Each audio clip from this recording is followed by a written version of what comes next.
Motociclista morre após acidente em Vila Velha. Ele teria forçado uma ultrapassagem, se desequilibrou, caiu na pista e foi atropelado por uma carreta. Circuito de segurança flagra momento em que empresário é abordado por assaltantes e reage. Um bandido foi morto e o outro conseguiu fugir. Mais de 2.300 mulheres pediram medida protetiva à justiça do início do ano até agora.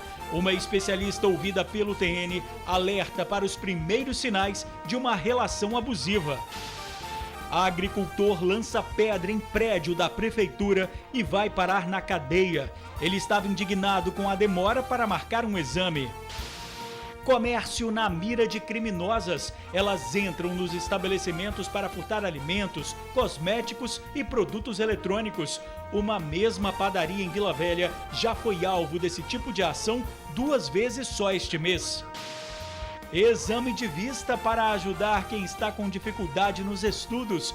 O problema pode atrapalhar o rendimento dos estudantes. E torcedores fazem festa na chegada do Flamengo. O time rubro-negro enfrenta amanhã o Paraná no Kleber Andrade. A gente volta em 1 minuto.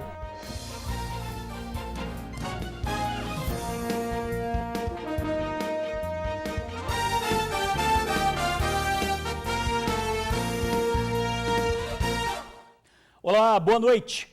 Relacionamentos abusivos. Do início do ano até agora, 2.360 mulheres solicitaram medida protetiva para a Justiça.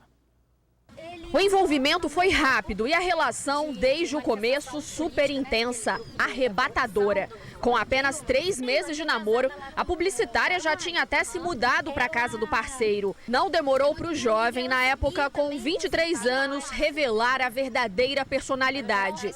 Primeiro vieram as agressões verbais. As brigas eram sempre baseadas no mesmo discurso: culpar a publicitária por tudo. As falas eram assim, como se eu não fosse a última bolacha do pacote, você não é tudo isso que você se acha. Eu questionava a conduta dele, que eu achava que não era adequada, né? Um comportamento agressivo, desrespeitoso.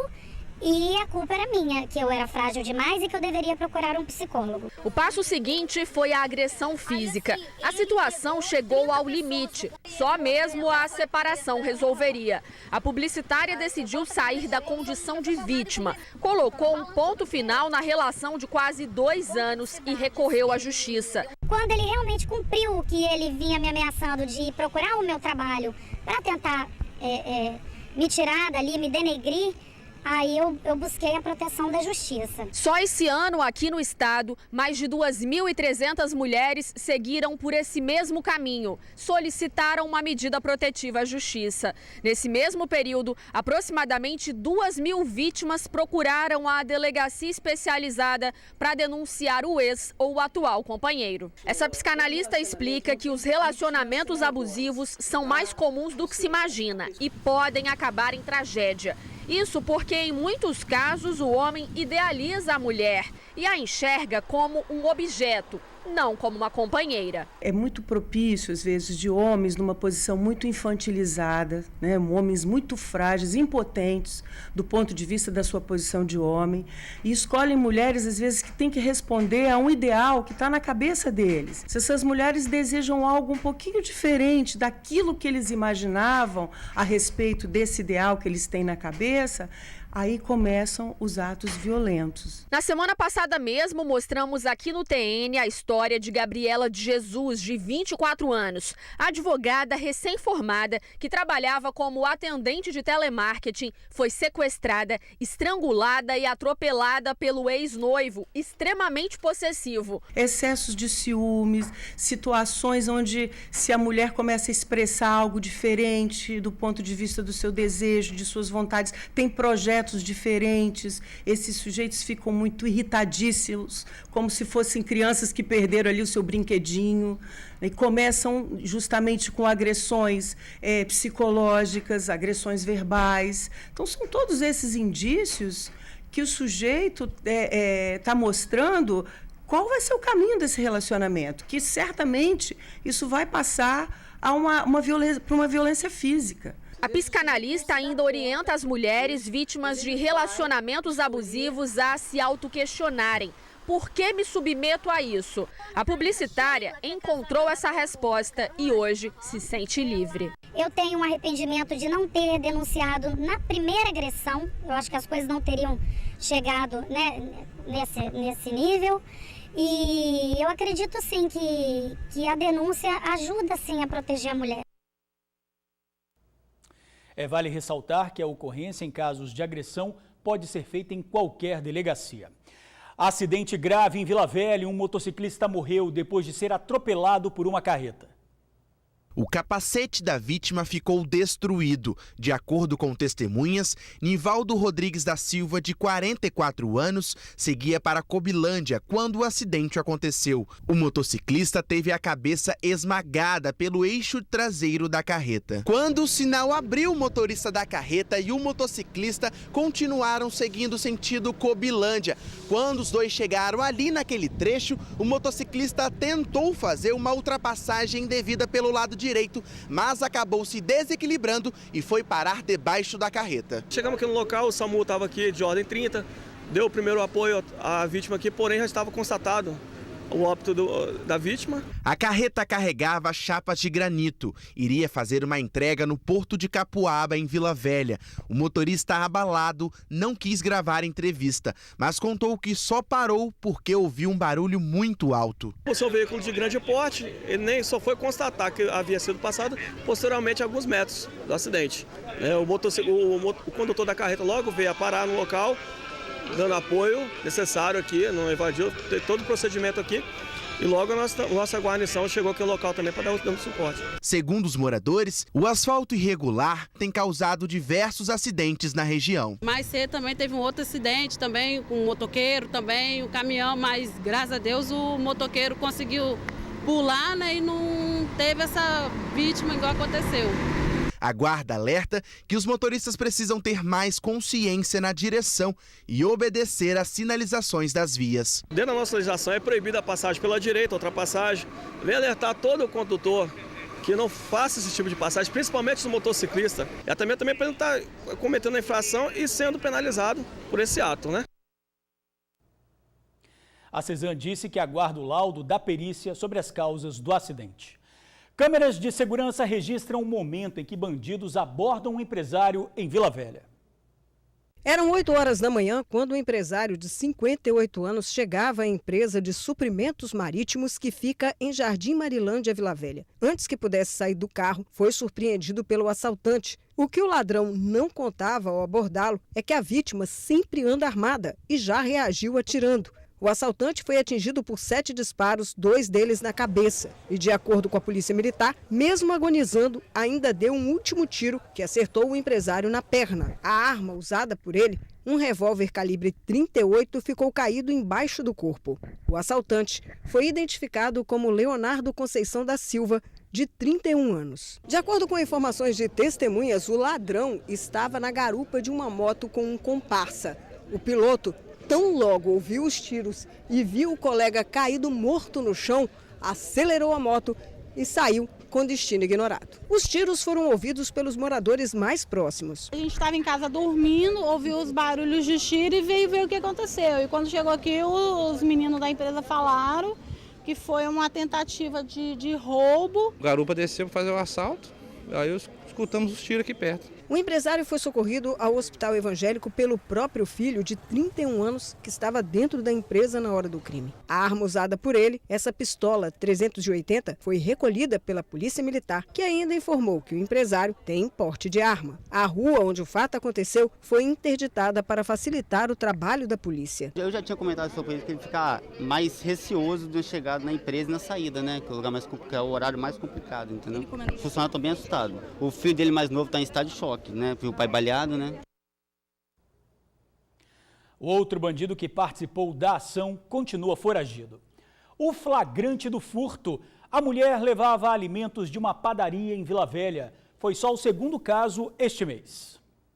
A padaria tinha acabado de abrir as portas quando a mulher de saia verde e blusa branca entrou se passando por cliente. Ela ignora quem está por perto e pega vários produtos do estabelecimento: queijos, carne de hambúrguer e até pó de café. A criminosa sai do local sem pagar nada. Os funcionários perceberam o furto. Quando eu fui conferir nas câmeras, aí vi que realmente ela tinha pego algumas coisas. O gerente da padaria afirma que já não aguenta mais tantos furtos. Por isso, tomou a decisão arriscada de correr atrás da suspeita. Foi eu e outro rapaz aqui da loja, né? Conseguimos pegar ela e eu coloquei até no meu próprio carro, trouxe ela até aqui e fiz com que ela pagasse pelas mercadorias que ela tinha pego. No início de agosto, a mesma padaria foi alvo de outra mulher. A criminosa foi flagrada pelas câmeras de segurança, também furtando produtos do estabelecimento. Ela coloca a linguiça dentro da bolsa e sai da padaria.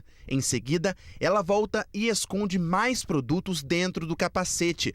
Ainda consegue esconder um pote de açaí entre as pernas. Aumento das coisas de imposto, uma crise financeira no mercado, não está bem a situação, né? E com essa ainda pequenos furtos, aí complica mais ainda o mercado. Essa loja também foi alvo de uma criminosa. A mulher furtou 3 ventiladores de teto. A loja fica a menos de 5 metros da padaria. Os comerciantes conseguiram pegar a ladra e o comparsa. Nesse vídeo, os suspeitos aparecem amarrados. Ficam assim até a chegada da polícia. O rapaz ficou do lado de fora e mandou a esposa dele entrar aqui para poder catar o ventilador. Ao avistar na rua, eu vi o casal com os ventiladores na mão tentando fugir. Aí eu e mais a população aqui no bairro acabou pegando eles em fuga. E a ousadia se repete mais uma vez, agora numa farmácia em Cariacica. Uma idosa passeia pelo local e disfarçadamente coloca um monte de shampoos e condicionadores na bolsa. Um rapaz percebe o crime e avisa aos funcionários. Dias antes, a mesma idosa foi flagrada em outra loja escondendo 2 mochilas na bolsa. Teve que devolver. Do jeito que tá, não tem como continuar trabalhando, não. Bom, quem reconhecer as suspeitas deve denunciar pelo 181.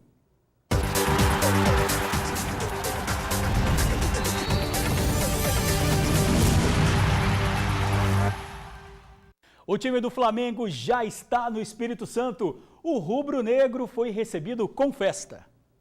O elenco rubro-negro chegou à capital agora há pouco, às 5:50 da tarde. E entre os torcedores mais agitados estava o seu Edílio. Eles têm que respeitar o Flamengo, campeão mundial da Libertadores. E lá no meio dos torcedores também estava um rosto conhecido. Quer dizer, pelo menos parecido, né, com um jogador do Flamengo. Os caras falam que eu tenho semelhança aí com o Vinícius Júnior, né? Mas não. Eu não acho não, né? Mas... Percebe que até o nome começa com a mesma letra. Mas o jogador mesmo, o Vinícius Júnior, estava lá dentro da sala de desembarque, junto com outros craques que vieram buscar a classificação para a semifinal da Primeira Liga. E o cenário, o gramado do Kleber Andrade em Cariacica, traz boas lembranças para o time. O time já foi bem o ano passado e esperamos manter isso nesse jogo. Enquanto os jogadores passavam, os torcedores gritavam, pediam autógrafo, uns tentavam tirar selfies, uma loucura. Mas foi assim, né?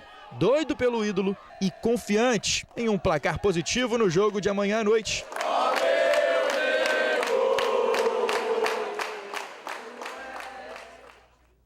O jogo acontece amanhã às 9:30 da noite no Kleber Andrade, em Cariacica. Exame de vista gratuito em escolas públicas de Viana. É um exame bem minucioso e os médicos avaliam cada detalhe, viu? Todo o atendimento é feito dentro desse ônibus estacionado em frente a essa escola municipal em Viana. Mais de 300 alunos da rede pública em 21 escolas do município passaram por exames de vista. É uma ajuda e tanto, viu, para melhorar o aprendizado e o desempenho na sala de aula. Várias crianças nossas estavam com dificuldade de aprendizado. Hoje a gente já confirmou aqui que parte dessas dificuldades estão completamente interrelacionadas com o fato da não visão à altura daquilo que ela precisa. E aqui tem toda a estrutura básica de um consultório. Na verdade, não é só um não, são 2, né, doutor? E as crianças passam por uma triagem antes de vir para cá, não é isso? Sim, as crianças elas são triadas em uma tabela de acuidade visual em que, onde ocorre a suspeita de uma criança com uma baixa acuidade visual, ela então é encaminhada aqui para os consultores para a realização do exame oftalmológico para saber se ela vai precisar ou não de utilizar um óculos. A baixa acuidade visual é um agravante direto da baixa aprendizagem escolar devido ao fato de que a criança não consegue nem estudar com o seu caderno ou não ver o quadro negro longe, onde o professor está passando ali a matéria. O atendimento é completo e, se necessário, a criança já sai daqui com o par de óculos. A não ser que a criança tenha um astigmatismo, que é um dos tipos de erro de refração, o óculos vai ser fabricado e posteriormente vai ser entregue para as crianças aqui na escola. E é tudo voluntário, desde a consulta até quando o estudante recebe o par de óculos. Os filhos de Nayara também passaram pela triagem e a pequena Isabelle, de 10 anos, já está até usando os óculos dela. Ajuda muito, né? Eu creio que daqui para frente vai melhorar ainda mais a questão do aprendizado deles na escola. Todas as escolas estão sendo atendidas no turno matutino e no turno vespertino. A gente atendeu da educação infantil até o 9º ano do ensino fundamental. Ótima iniciativa, né? E a seguir, agricultor é preso após jogar pedra em prefeitura. A gente já volta. Agricultor é preso após jogar pedras na prefeitura de Castelo, no sul do estado. O vidro da porta foi quebrado. O homem de 32 anos estava revoltado com a demora na marcação de um exame. Estaria esperando pelo procedimento há 1 ano. O agricultor foi detido e levado para a delegacia de Cachoeiro de Itapemirim. Acabou autuado e encaminhado ao presídio. A Prefeitura de Castelo disse que o exame foi agendado para o começo do ano, mas o agricultor não compareceu. Por isso, acabou voltando para o final da fila. E a gente fica por aqui. Muito obrigado por assistir ao jornal, pela companhia de sempre. Uma boa noite e até amanhã.